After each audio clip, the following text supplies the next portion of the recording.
أنفسنا وحبيب قلوبنا وشفيع ذنوبنا ومقتدانا ومولانا أبي القاسم محمد اللهم صل على محمد وآل محمد وآل بيته الطيبين الطاهرين المعصومين.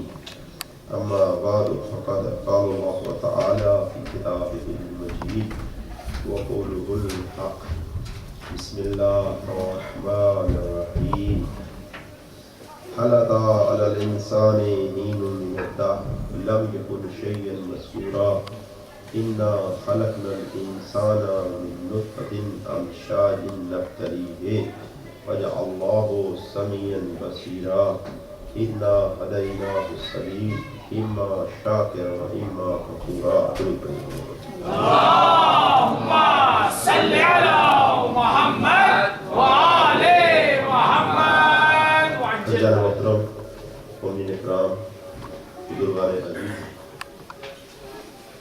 خالق کائنات نے انسان کو دو راستے دکھائے ہیں اور اس میں سے خالق نے انسان کو مختار بنایا ہے کہ چاہے تو راہ حق کا انتخاب کرے، چاہے تو خود سے اپنی مرضی سے راہ حق کا انکار کرے۔ اگر کوئی راہ حق کو انتخاب کرے تو خدا کا شکر گزار بندہ بنتا ہے، پر اگر اس کو چھوڑ کے چلا جائے حق کا تو کچھ نہیں بگڑتا، وہ خود نافرمان بندہ بنتا ہے۔ جناب محترم، کل یہاں پہ بات رک گئی تھی۔ جناب زینب جب عبید اللہ بن زیاد کے دربار میں گئی ہے تو اس نے یہ بات کہی، کیف سن اللہ فائدے، اے خاتون اے بی بی آپ یہ بتائیے کہ اللہ نے آپ لوگوں کے ساتھ کیسا سلوک کیا۔ یزید نے بھی جناب سیدہ سے یہی سوال کیا، جناب سیدہ زینب سے، کہ آپ کا دعویٰ یہ ہے کہ آپ اہل بیت رسول ہیں، نعمات آپ کے اوپر تمام ہوئی ہیں، کیفا رائتے سن اللہ، اللہ کا کام جو اللہ نے کیا آپ لوگوں کے ساتھ، یہ جو آپ قیدی بنائے گئے، یہ جو آپ کے شہداء ہوئے، یہ کیسا ہوا۔ اس کے نگاہ میں یہ تھا کیونکہ حکومت میرے پاس ہے، تخت میرے پاس ہے، دولت میرے پاس ہے، اختیارات میرے پاس ہے، تو اس لیے میں اللہ کا محبوب بندہ ہوں، اور ان کے پاس اس وقت ظاہری طور پر کچھ بھی نہیں ہے۔ اب جناب سیدہ زینب نے جو دربار میں جملہ فرمایا وَمَا رَأَيْتُ إِلَّا جَمِيلًا، میں نے جو کربلا میں دیکھ کے آئی ہوں وہ جمیل ہی تھا، وہ حسن ہی تھا، حسن پروردگار، جمال پروردگار میں نے کربلا کے میدان میں دیکھا ہے۔ ممی اب سوال یہ ہے کہ وہاں پر تو بہت سی مشکلات کا سامنا کرنا پڑا، بہت سی جانیں گئی، بہت سے احباب شہید ہوئے، لیکن جناب زینب فرما رہی ہے کہ میں نے فقط جمیل کو دیکھا۔ ایک حدیث میں ہے کہ ان اللہ جمیل ویحب الجمال، اللہ جمیل ہے، خوبصورت ہے، حسین ہے، کمال والا ہے، کمال کو، حسن کو، جمال کو پسند کرتا ہے۔ تو جناب زینب نے فرمایا وَمَا رَأَيْتُ إِلَّا جَمِيلًا، میں نے جمیل ہی دیکھا، جو بھی دیکھا وہ جمیل ہی تھا۔ کیسے ممکن ہو گیا کہ انسان اس کو دکھ اور رنج و الم دیکھتا ہے، جناب زینب اس کو جمیل دیکھتی ہے۔ ایک چھوٹی سی مثال دینا چاہتا ہوں، ماشاءاللہ ڈاکٹر صاحب تشریف فرما ہیں، پڑھے لکھے احباب ہیں، اور بڑے ادب سے آپ کو مثال دینا چاہتا ہوں، کیسے ہو گیا کہ ایک ہی چیز دو مختلف راویوں سے مختلف احباب کے لیے مختلف ہو جائے۔ تو دیکھیے آپ خدمت کی عرض ہے کہ جب یہ چھوٹے بچے ماں انہیں کھانا دیتی ہے تو تو بعض اوقات اس کے ساتھ مرچیں بھی ہوتی ہیں، اچار بھی ہوتا ہے، تو بچے کھانا تو کھا لیتے ہیں لیکن میٹھی میٹھی چیزیں کھا لیتے ہیں۔ وہ جو کڑوی تش چیزیں ہوتی ہیں، جو کھٹی کھٹی جو ہوتی ہیں، میٹھی میٹھی کھا لیتے ہیں، کھٹی کھٹی کڑوی مرچوں والی کو چھوڑ دیتے ہیں۔ اچھا، انہوں نے میٹھے کو پسند کیا، وہ جو مرچیں تھی، اچار تھا، ان کو چھوڑ دیا۔ اب یہی کھانا کسی بچے کی جب ماں کھائے گی تو وہ جو میٹھی غذا ہے اس کو بھی ویسے ہی کھائے گی جیسے اچار کو پسند کرے گی۔ وہ اچار کو چھوڑے گی نہیں، مرچ کو چھوڑے گی نہیں، بلکہ اس کو ویسے ہی کھائے گی جیسے کہ وہ میٹھے کو پسند کر رہی ہے۔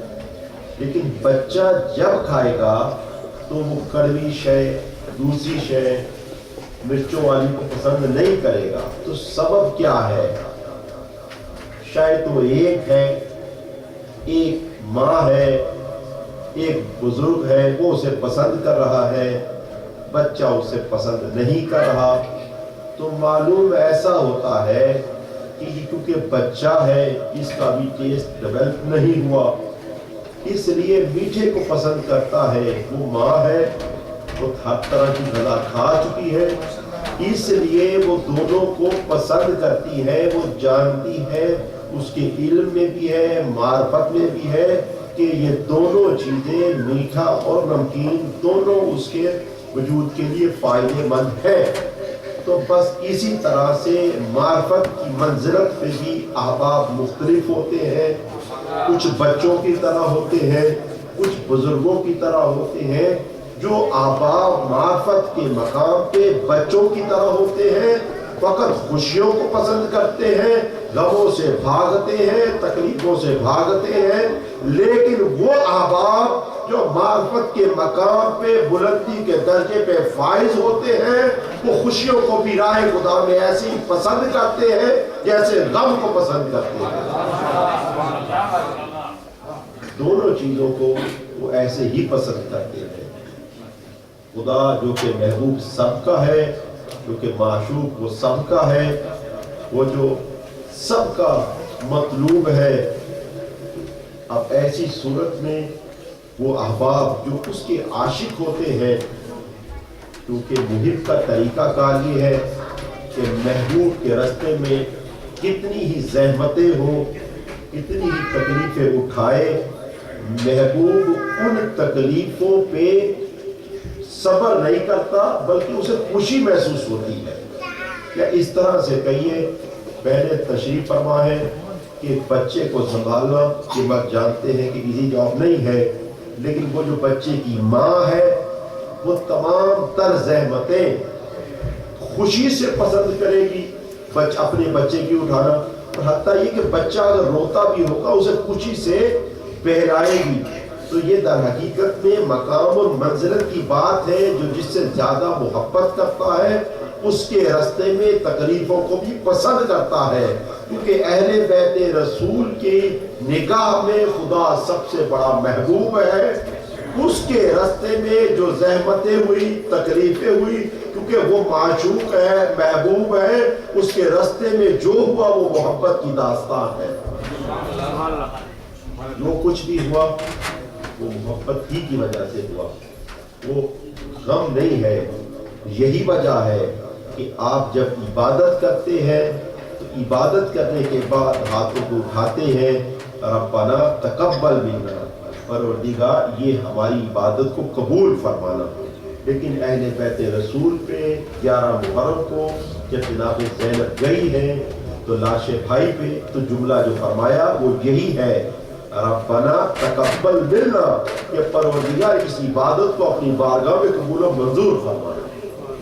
بالکل اسی طرح سے حضرت ابراہیم ہے، خانہ کعبہ کے پتھر رکھ رہے ہیں، اسماعیل ہے، اس کی بنیادیں رکھ رہے ہیں۔ جب ہم عبادت کرتے ہیں، نماز پڑھتے ہیں تو پھر کہتے ہیں پروردگار قبول فرمانا، لیکن جب آپ جاب پہ جاتے ہیں تو نہیں کہتے کہ پروردگار اسے قبول فرمانا۔ ہماری نگاہ میں عبادت اور ہے اور جاب اور ہے، لیکن حضرت ابراہیم پتھر رکھ رہے ہیں خانہ کعبہ کے اور دعا مانگتے جاتے ہیں ربنا تقبل منا، پروردگار اس عبادت کو قبول فرمانا۔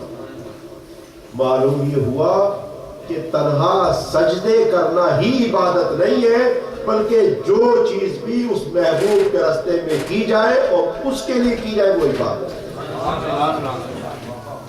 وہ عبادت ہے۔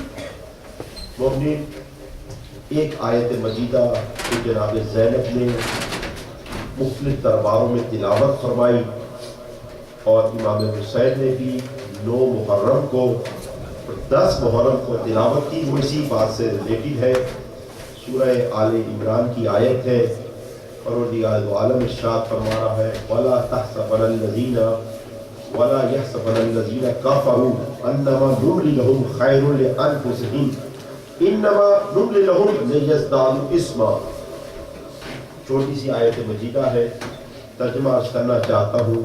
پروردگار دو عالم نے فرمایا وَلَا يَحْسَبَنَ الَّذِينَ كَفَرُوا، کافر یہ گمان نہ کریں، یہ حسبہ وہاں پر استعمال ہوتا ہے کہ اگر ایک آدمی کوئی غلط فہمی کا شکار ہو جائے تو آپ ایسی صورت میں اسے کہتے ہیں کہ مت یہ گمان مت کرو، یہ مت سوچو۔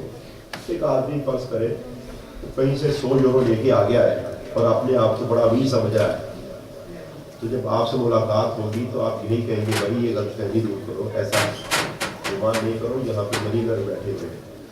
اسی طرح سے پروردگار عالم نے بعض لوگوں کی غلط فہمی دور کرائی ہے، فرمایا وَلَا يَحْسَبَنَ الَّذِينَ كَفَرُوا، کافر یہ مت سوچیں کیا أَنَّمَا نُمْلِي لَهُمْ خَيْرٌ لِأَنفُسِهِمْ، کہ یہ جو مہلت انہیں دی گئی ہے یہ ان کے لیے بہتر ہے، اس لیے دی گئی ہے کہ یہ نیک تھے۔ ایسا مت سوچیں کہ یہ جو ہم نے ان کو نعمتوں سے نوازا ہے، فرمایا انما نملی لہم لیزدادوا اثما، ہم نے تو اس لیے انہیں یہ نعمت دی ہے تاکہ وہ زیادہ گناہ کر دیں، زیادہ سے زیادہ گناہ کر سکیں۔ آپ دیکھیے پروردگار دو عالم نے جو دنیاوی تمام نعمتیں تھیں دنیا کے حساب سے وہ ساری فرعون کو ملی ہے۔ دنیا میں جو چیز نعمت تصور کی جا سکتی تھی وہ ساری فرعون کو ملی ہے، وہ ساری نمرود کو ملی ہے، وہ ساری قارون کو ملی ہے۔ یہ دولت، یہ دنیا کا حسن و جمال، یہ دنیا کی آسائشیں، یہ دنیا کی سہولتیں، یہ نوکر چاکر، یہ تمام قارون کو بھی ملے ہیں، فرعون کو بھی ملے ہیں، نمرود کو بھی ملے ہیں۔ اور دنیا کے حساب سے جو چیز نعمت تصور کی جا سکتی ہے، روز عاشور امام حسین ابن علی کے پاس کوئی بھی نہیں ہے، نہ گھر ہے، نہ وطن ہے، نہ دوست احباب رہے شہید ہو گئے عصر عاشور میں، نہ بھائی ہیں، نہ اولاد ہے، کچھ بھی تو نہیں ہے۔ امام حسین نے اسی آیت کی تلاوت فرمائی وَلَا يَحْسَبَنَ الَّذِينَ كَفَرُوا، یہ مت گمان کرو میرے ساتھ کے لشکر، انما نملی لہم خیر لانفسہم، کہ یہ تمہارا لشکر، یہ جاہ و جلال، یہ چیزیں یہ تمہارے لیے بہتر ہے۔ انما نملی لہم لیزدادوا اثما، تاکہ اللہ نے یہ اس لیے دیے ہیں تاکہ تم زیادہ گناہ کر سکو۔ بچے تشریف ہمارے ان کو بات واضح کرنے کے لیے کہ دیکھیے یہاں پر 2 طرح کے اکاؤنٹ ہوتے ہیں، ہمارے ملک میں تو ایسے ہی ہے، یہاں پہ اسی طرح سے ہوگا۔ ایک کرنٹ اکاؤنٹ ہے، چیکنگ ہے، اور ایک فکس ڈپوزٹ اکاؤنٹ ہوتا ہے۔ کرنٹ اکاؤنٹ میں جیسے ہی آپ کوئی رقم رکھتے ہیں فوری نکلوا لیتے ہیں، لیکن جو فکس اکاؤنٹ ہوتا ہے 5 سال کا جو بھی اس میں عرصہ ہوتا ہے، اس میں اتنی جلدی آپ کو فوری پروفٹ نہیں ملتا، لیکن ملتا زیادہ ہے۔ لیکن وہ جو کرنٹ اکاؤنٹ ہے اس میں ملتا تھوڑا ہے لیکن مل فوری جاتا ہے، فوری ہوتا ہے۔ اسی طرح سے پروردگار دو عالم کی بارگاہ میں بھی بندوں کے دو طرح کے اکاؤنٹ ہیں. ایک کفار نے اکاؤنٹ کھولا ہوا ہے, ایک مومن نے کھولا ہے. کفار کا کرنٹ اکاؤنٹ ہے, مومن کا فکس ڈپوزٹ اکاؤنٹ ہے. کافر جو عمل کرتا ہے فوری اجر مل جاتا ہے, اور مومن جو اجر کرتا ہے, عمل کرتا ہے, اس کو زیادہ اجر آخرت میں ملتا ہے, تھوڑا حصہ دنیا میں ملتا ہے.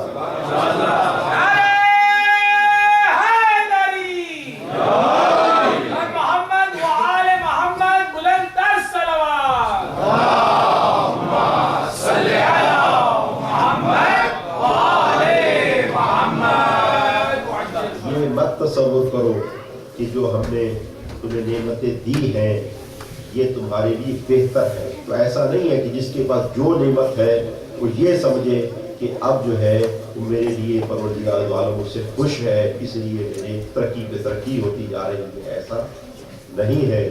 بعض اوقات مسئلہ دوسرا ہوتا ہے. یا اس طرح سے آپ اسکولوں کا جو میں پڑھے ہیں, آپ جانتے ہیں کہ ایک اسکول کے اندر جب استاد کوئی بچہ غلطی کرتا ہے تو فوراً ٹوک دیتا ہے, بیٹا یہ ہوم ورک کرو, ایسا کرو ایسا کرو. لیکن جب استاد نگاہ کرتا ہے کہ بچے نے پڑھنا ہی نہیں ہے تو اس کی طرف سے توجہ ہی ہٹا لیتا ہے. بھلے وہ ہر روز کوئی کام نہ بھی کرے, استاد بھی اسے نہیں کہتا. کیوں؟ اس لیے کہ اسے پتا ہے کہ اس نے کرنا ہی نہیں ہے. بالکل اسی طرح سے پروردگار عالم جب دیکھتا ہے کہ ایک بندہ اس کی بات نہیں مان رہا, نافرمانی پہ نافرمانی کر رہا ہے, تو پھر اس کو سزا دینا ہی چھوڑ دیتا ہے. سزا دینا ہی چھوڑ دیتا ہے تاکہ وہ اس کو اس کے حال میں چھوڑ دیتا ہے. اس طرح سے کہیے جب آپ ڈاکٹر صاحب تشریف فرما ہے, کچھ مریض آتے ہیں بڑی کیئر کرتے ہیں, اور کچھ ایسے ہوتے ہیں لاپرواہ سے ہوتے ہیں. تو جو کیئر کرتے ہیں یہ انہیں ہاتھوں سمجھاتے رہتے ہیں آپ نے صبح بھی کھانا ہے, رات کو بھی دوائی کھانی ہے.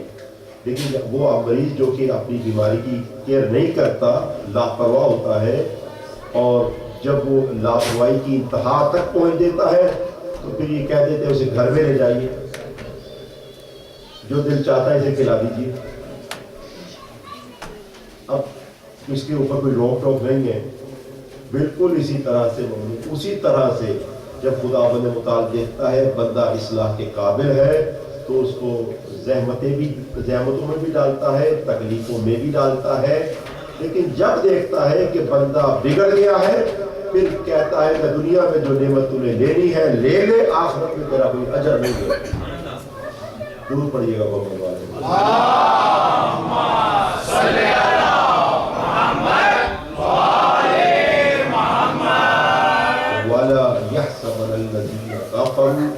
کافر یہ مت سمجھے کہ جو نعمت انہیں ملی ہے یہ ان کے لیے بہتر ہے, بلکہ یہ مہلت ہے, نہ یہ کہ بہتر ہے. ایک آدمی جو درخت کے اوپر چڑھتا ہے, اوپر چڑھتا جاتا ہے, خوشحال ہوتا جاتا ہے, پروردگار عالم اس کو چڑھنے دیتا ہے. لیکن بعض اوقات ہوتا ہے کہ جب سے سب سے آخری ٹہنی میں پہنچ جاتا ہے تو پروردگار عالم نے اس کو بڑا نازک بنایا ہوتا ہے اور وہیں سے نیچے گرا دیتا ہے. ایسا ہوتا ہے کہ پروردگار عالم نے اس بات کو اس طرح سے فرمایا, فلما نسوا ما ذکروا بہ, یہ سورہ انعام کی آیت ہے کہ وہ لوگ جو ہمیں بھول جاتے ہیں اور ہم نے انہیں یاد کرایا ہے.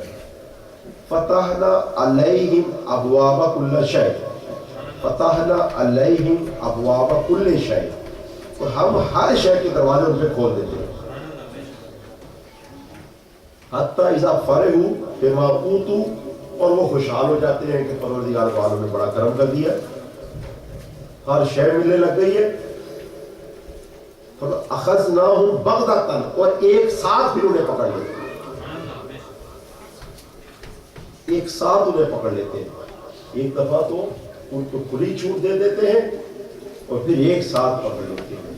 یعنی امام حسین فرما رہے ہیں, جناب زینب کہہ رہی ہیں کہ اے عمر سعد, یہ لشکر, یہ تخت و تاج, اس پہ ناز نہ کرو, یہ تمہارے لیے بہتر نہیں ہے بلکہ مہلت ہے، اور جب خدا چاہے گا تمہیں ایک ساتھ پکڑ لے گا۔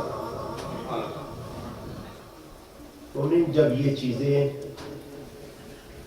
مہلت ہے تو پھر بہتر کیا ہے؟ سوال یہ ہے کہ یہ تخت و تاج تو مہلت ہے، یہ دنیا کی نعمتیں تو مہلت ہے، بہتر کیا ہے؟ فرمایا پروردگار عالم قل ان کنتم تحبون اللہ فاتبعونی، میرا حبیب ان سے یہ کہہ دے کہ اگر یہ دعویٰ کرتے ہیں کہ ہم اللہ سے محبت کرتے ہیں فاتبعونی، تو ان سے کہہ دو کہ مجھ رسول کی اتباع کرے۔ معلوم یہ ہوا کہ یہ دولت، یہ تخت اور تاج یہ ملا کے بہتری نہیں ہے۔ اگر کوئی ملاک ہے بہتر ہونے کا تو رسول اعظم کی اتباع ہے۔ جو جتنا زیادہ اس رسول کے پیچھے چلتا جائے گا وہ اتنا ہی اللہ کا محبوب بندہ بنتا جائے گا۔ اسی لیے میرے مولا علی نے فرمایا میں رسول کے پیچھے ایسے چلتا تھا جیسے اونٹنی کا بچہ اپنی ماں کے پیچھے پیچھے چلتا تھا۔ ملاک جو ہے وہ رسول کی اتباع ہے۔ قرآن نے ملاک بتائے ہیں کون کون سے ملاک بہتر ہیں۔ پروردگار عالم نے فرمایا دیکھو انما یتقبل اللہ من المتقین، ایک ملاک جو اللہ کی نگاہ میں باعث عزت ہے، باعث شرف ہے، باعث کمال ہے، وہ تقویٰ ہے۔ تقویٰ جس انسان کے پاس جتنا ہے وہ اتنا صاحب کمال ہے، اور جتنا تقوی سے دور ہے اتنا کمالات سے دور ہے۔ دیکھیے مومنین تقویٰ کسے کہتے ہیں؟ تقویٰ اسے کہتے ہیں ایک انسان مسلسل کوشش کرتا رہے اور پھر ہمت نہ ہارے۔ تقویٰ اس سے نہیں کہتے کہ جس سے کبھی غلطی نہ ہوئی ہو، ایسے آدمی کو متقی نہیں کہتے۔ میں مثال دینا چاہتا ہوں، ایک آدمی ہے خاردار جھاڑیوں سے گزر رہا ہے، بڑی سخت گھاٹیاں ہیں۔ تقویٰ کسے کہتے ہیں عرض کرنا چاہتا ہوں کہ ایک آدمی خاردار جو جھاڑیاں ہیں وہاں سے گزر رہا ہے اور سخت گھاٹی بھی ہے، کئی مقامات پہ وہ گرتا ہے، اس کا دامن کانٹوں سے الجھ جاتا ہے، لیکن ہر مقام پہ وہ پھر اٹھ کھڑا ہوتا ہے، اپنے دامن کو جھاڑتا ہے، جھاڑیوں سے بچاتا ہے اور پھر آگے نکل جاتا ہے۔ یہ جو ہمت نہیں ہارتا اور مسلسل حرکت میں رہتا ہے، اگر یہ راہ خدا میں ہو اسے تقویٰ کہتے ہیں۔ اگر انسان ہمت نہ ہارے، ایسا نہیں متقی آدمی سے کوئی غلطی نہیں ہوتی، ایسا نہیں ہے۔ متقی آدمی ہمت نہیں ہارتا، متقی آدمی وہ ہے جو راستے کو نہیں چھوڑتا۔ یہ بالکل اس طرح سے جیسے آپ کے یہ ہاتھ ہیں، پروردگار عالم سلامت رکھے، راہ حق میں ہمیشہ اٹھیں۔ آپ دیکھیے کہ دن میں کئی مرتبہ نجس ہو جاتے ہیں لیکن آپ ہمت نہیں ہارتے۔ اگر کوئی لباس کوئی اور چیز نجس ہو جائے، ہو سکتا ہے آپ پھینک دیں، لیکن یہ ہاتھ کئی دفعہ نجس ہو، آپ ہر دفعہ دھوتے ہیں، انہیں پھر پاک کرتے ہیں، پھر نظام زندگی چل پڑتا ہے۔ پر اسی طرح سے یہ بندہ جتنی دفعہ بھی خطا کرے، سب سے بہتر بندہ وہ ہے جو ہمت نہ ہارے، دوبارہ دامن کو جاڑے، توبہ خدا سے کرے اور پھر راہ حق میں آ جائے۔ یہ متقی اور پرہیزگار بندہ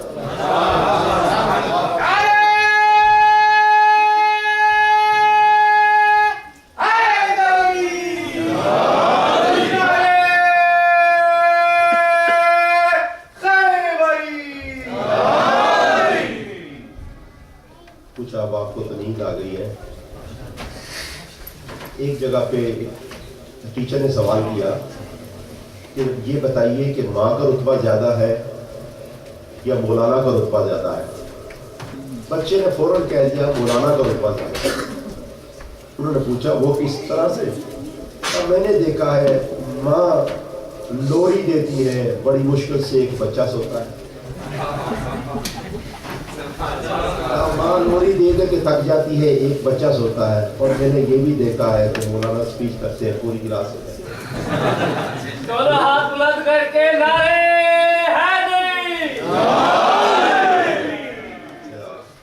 تو مومن تقویٰ کسے کہتے ہیں؟ پروردگار دو عالم نے ارشاد فرمایا کہ تقویٰ وہ نہیں جو معصوم ہو، ان کا درجہ بلند ہے. تقویٰ یعنی راہ حق کو نہ چھوڑنا. پروردگار دو عالم نے فرمایا ان اللہ یحب التواب، اللہ تواب سے محبت کرتا ہے.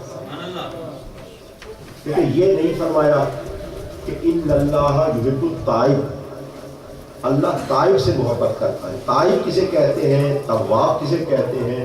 جو لوگ قرآن فہمی کا ذوق رکھتے ہیں، شوق رکھتے ہیں، انہیں عرض کرنا چاہتا ہوں کہ تائب اسے کہتے ہیں جس سے ایک غلطی ہو، تواب اسے کہتے ہیں جس سے بار بار غلطیاں ہو.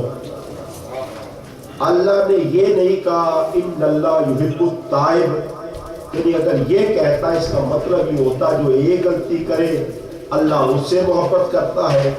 اللہ نے فرمایا ان اللہ یحب التواب، تواب وہ جو بار بار غلطیاں کرتا ہے. مجھے یہ بتائیے کہ ہم میں سے کون سا انسان ایسا ہے جس میں یہ صفت نہیں ہے؟ یہ صفت کتنی آسان ہے، ہر انسان اپنے وجود میں پا سکتا ہے. تو پھر اس صفت کے ساتھ یعنی بار بار غلطی تو ہو سکتی ہے، اس صفت کے ساتھ کون سی صفت ایسی ہو کہ ہم اللہ کے محبوب بندے بن جائیں؟ تو دیکھیے تواب میں کون سی ایسی صفت ہے؟ صرف ایک صفت یہ کہ بار بار غلطی ہونے کے بعد بھی راہ حق نہیں چھوڑتا، خدا کا رستہ نہیں چھوڑتا. جب بھی غلطی ہوتی ہے توبہ کر کے راہ خدا میں آ جاتا ہے. یہ جو انسان بار بار راہ خدا میں آ جاتا ہے اللہ کو بڑا پسند ہے. اللہ نے فرمایا ان اللہ یحب التواب، میں تواب سے محبت کرتا ہوں. تو پہلی صفت جسے اللہ نے ملا کے فضیلت قرار دیا ہے وہ تقویٰ ہے.